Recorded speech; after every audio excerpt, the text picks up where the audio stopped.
Hello, everyone, and welcome to another episode of Trek Canon. Today, bootleg edition. So today we're going to be talking about Season 5, Episode 3 of Star Trek Discovery, Just Now. Now, look, what's going on in this episode is this. We pick back up on, the series arc, which is them trying to find the progenitors' technology before Locke and Mo find them. Now, the thing about this particular story arc is this.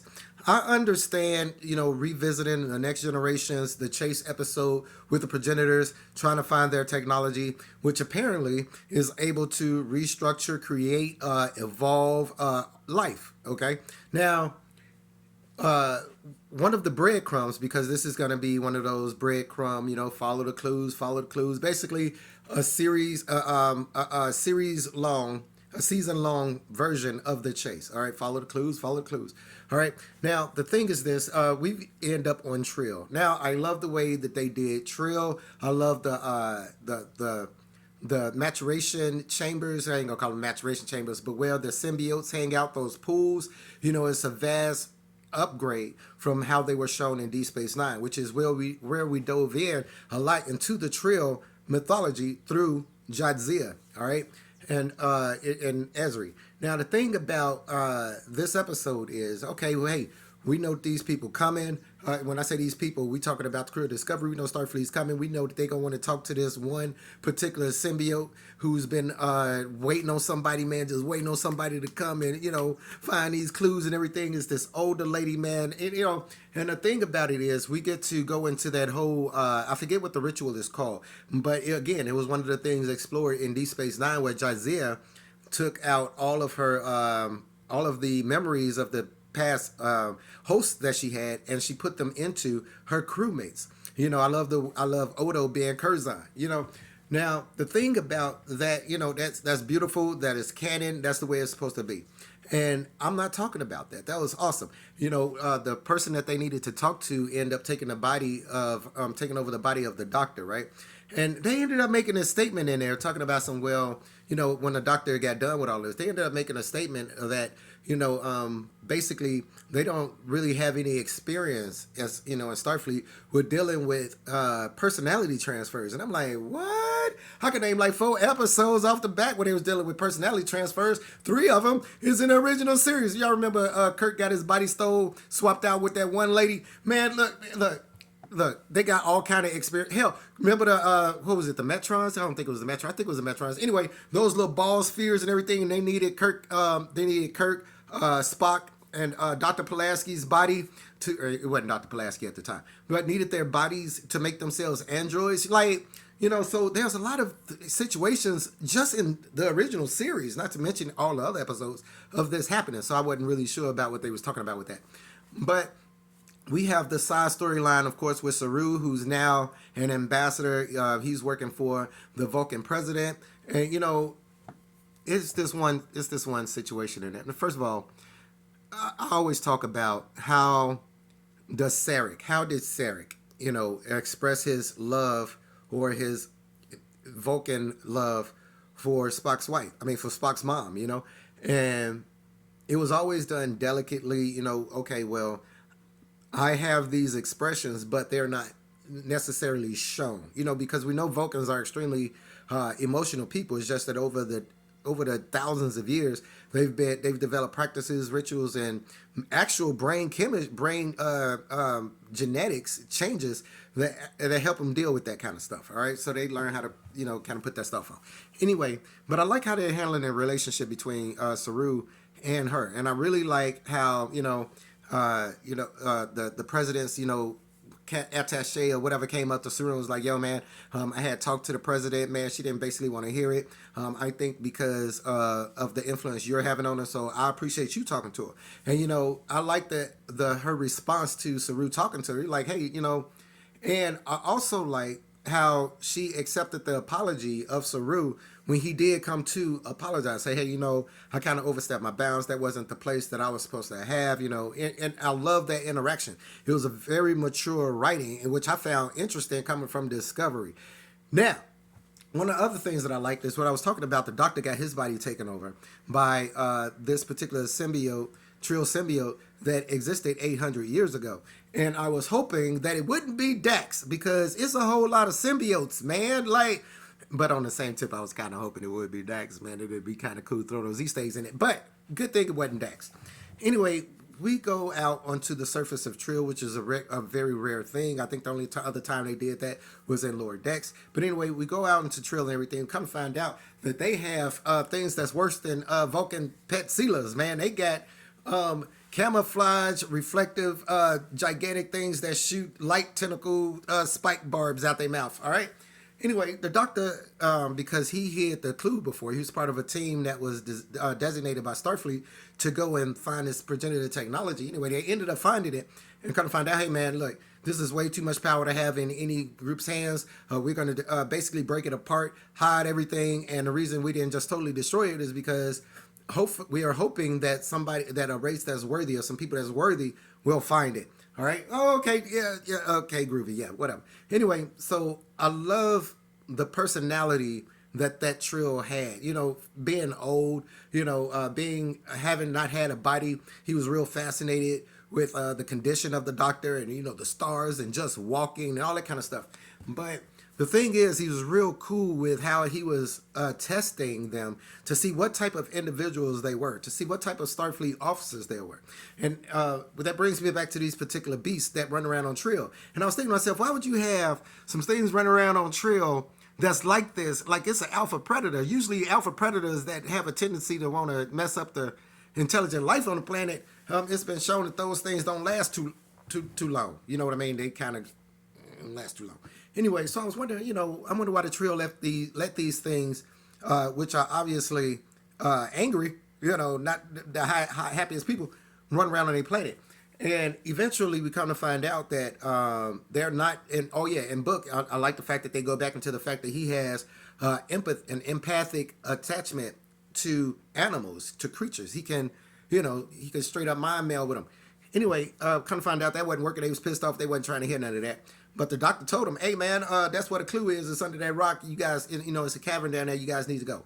When they get to the cavern, because they end up sneaking past the creature and everything like that. Book gets shot in the leg. I don't know what the light tentacles came out they were supposed to do. I thought they was going to do something a little bit more than what they did. But whatever.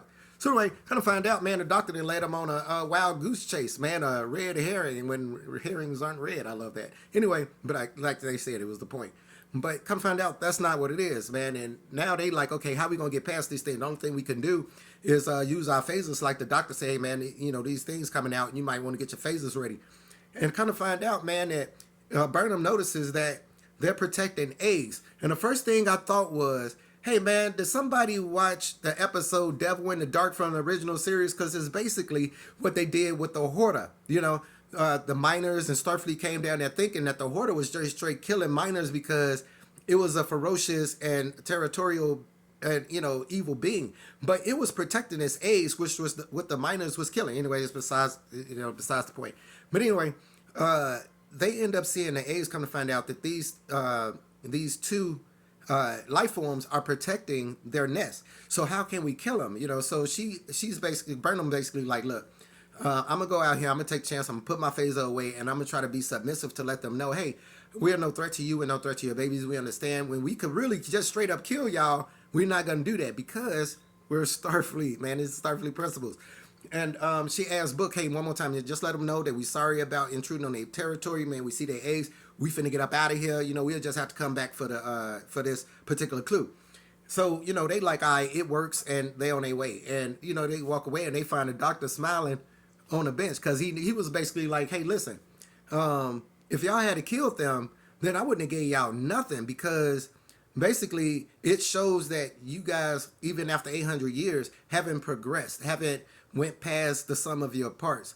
You guys haven't evolved, okay, which is the point of Star Trek. It isn't going around, it's going around exploring stuff like that, but it is how we evolve past our, the problems that we have as humans, our primitive ways and aspects and instincts. So I really dug that. I thought that was awesome. Now, they end up, Doctor ends up giving them the piece, the last piece to the puzzle. We have another situation where You remember the two trio who end up separating and one get an actual bitey, and she ended up becoming a guardian. Yeah, the non-gender descriptive. Yeah, right. So they was having this little shindig on the trail and everything, and they getting back to, and they're like, hey man, well let's go our separate ways. Are we breaking up and la la. Anyway, so she's getting ready to beam back up. She's shaking hands with the guardians and everything like that. Come find out somebody put one of those subdermal patches that Spock put on Kirk back in the day in Star Trek 6, right? Put one of those on the right, and it's Lock. Now, kind of also, in the last episode, we kind of find out that Book and Locke, they have a history. Book knows Locke from when she was a kid, and Locke knows Book, but I think she has some kind of grudge against him. He did something, man. He might have left. I don't know. We ain't gonna get into that, but there's a history between those two that, I'm kind of interested to see how that goes. Now, again, the production, the special effects. I love the first officer. I really love that guy. I didn't like him as a captain. I was thinking to myself, how the hell is this dude a captain? But I really like him as a first officer. He had, the captain gave Tilly the mission to basically be his, attache, be his, what you call them, people that walk around with you. So anyway, escort. So anyway, babysitter. So anyway, I love that dude. His abrasiveness as first officer is something that's necessary. His straightforward approach. But the thing is, we come to find out that this dude is that way because he wants to keep a professional attitude with the crew. And I compare him to Captain. There are four lights. Anyway, that captain, they ended up taking over Jellicoe. I compare him to Captain Jellicoe in a sense that he's not a bad officer. He just has a professional and military way of doing things instead of that laid back, Captain Burnham, or maybe even to some extent Voyager type of way of doing things. You know what I mean? And I appreciate that because he adds so much more of a military Starfleet aspect to the crew that was missing in all the four seasons. Remember, the captain was a mutineer. Like, this whole crew is like, and I still don't know the people that's running around the bridge. Anyway. Now, let's talk about the things that I did not like. And it's basically one particular thought about the season arc, all right, dealing with the progenitors technology. And here's the thing. The progenitors technology is billions of years old, all right? Billions of years old. This ain't like finding, the Alturan or the ancient technology on Stargate that's 1 million years old is still protected because their technology was so awesome and all that stuff. And it may still even be relevant because we were so inferior as far as technology. We can learn a lot from this. That's not this way in Star Trek. The progenitors technology is basically, the ability to manipulate and create life. Okay, think about that for a second. The ability to manipulate and create life. This is something that Star Trek and Starfleet and everybody in Star Trek canon has been doing forever. Augments, genetic manipulation. Hell, the Genesis Project. The Genesis Project do everything that the progenitors technology does. Quicker. You know what I mean? We want these particular life forms on this type of planet, with this type of geography, with this type of fauna, and you can program all of that into the Genesis device, simply fire it at a planet and have super evolved life forms. We found out that that's something the Genesis device does. Remember those bacteria that was super evolved on Spock's casket, right? That was big old macro things. You know what I'm saying? Talk about creating life creating life from death. Spock was dead when he landed on that planet, man. He got rejuvenated. You know what I mean? So you ain't even got to fire the Genesis device. Just have it explode in the nebula. You got anything you want. So I'm trying to figure out just how having the progenitor technology will benefit Starfleet or these people way in this time frame based on the technology that they have and how old the progenitor technology is. Even if, look, let me tell you something. They could have made the progenitor technology out of the best of stuff in the world. The progenitors could have had an entire city on a planet that they never did, that was never destroyed, none of that.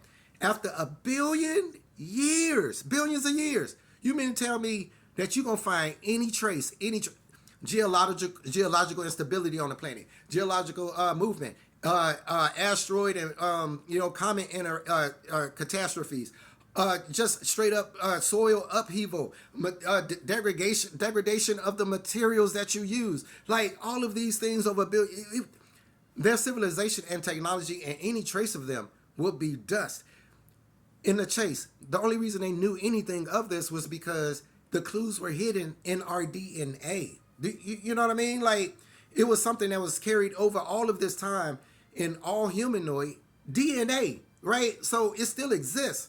They looking for stuff that would have turned to dust billions of years ago for a reason that they really don't need. Like, from the reasons stated, because in Star Trek, the science that they've went into, that we've talked about over all of the series of all different iterations of Star Trek, bringing back life, super evolving, augmenting, genetic manipulation, all of these things are things that have been done already in Star Trek. You know what I mean? So I'm curious as to, maybe they're going to give a different reason about the progenitor technology, and why it's so important.